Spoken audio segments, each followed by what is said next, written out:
qonunni bilmaganim uchun merosdan ayrilyapman.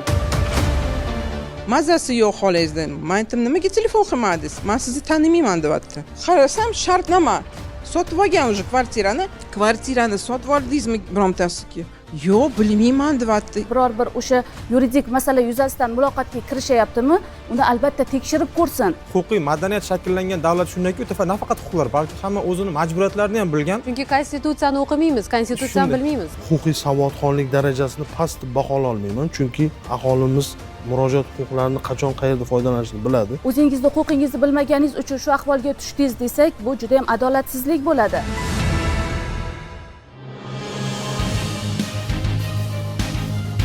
Assalomu alaykum. Yangi hayot ijtimoiy siyosiy tok-shousi efirda. Qonunni bilmaganim uchun merosdan ayrilyapman. Bugun shu haqida gaplashamiz. Biz boshladik. Biz odatda qonunni bilmasak yoki bo'lmasam o'zimizga tegishli huquqlardan qandaydir ma'noda xabardor bo'lmasak, hayotda ko'p muammolarga duchor bo'lamiz. Kimdir firibgarlar tuzog'iga tushsa, yana kimdir hujjatlar bilan bog'liq muammolar girdobiga sho'ng'ib ketadi. Bugun shu haqida gaplashar ekanmiz. Albatta, bu borada ekspertlarimizni ham taklif etganmiz.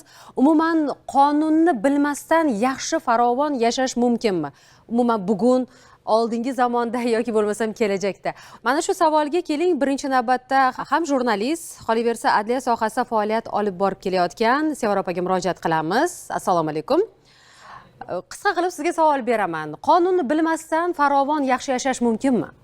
Umuman olganda yo'q deb javob beraman. Nima uchun deganda bilamizki, qonunlar mana bu yerda ishtirok etayotgan huquqshunoslar ham, prokuratura organlari vakillari ham juda ham yaxshi bilishadi. Qonunni bilmasdan turib odam bemalol yashay olmaydi. Mana yuqorida kirish so'zida o'zingiz ham aytib o'tdingiz, firibgarlarga aldanib qolishi mumkin yoki bo'lmasa meros bilan bog'liq bo'lgan huquqlarini bilmay qolishi mumkin. Ko'pincha nimaga aldanadi fuqarolarimiz? Bizda o'zaro ishonch degan narsa bor. Hamda jamiyatda fuqarolarimiz, hattoki o'zimiz ham yozilgan hamda yozilmagan qonunlar asosida hayot kechiramiz.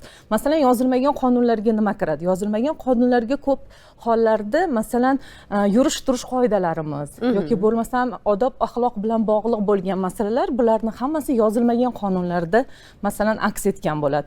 Ya'ni jamiyatda odamlarni orasiga kirib ketishi uchun ham yozilmagan qoidalarga ba'zan amal qilish kerak.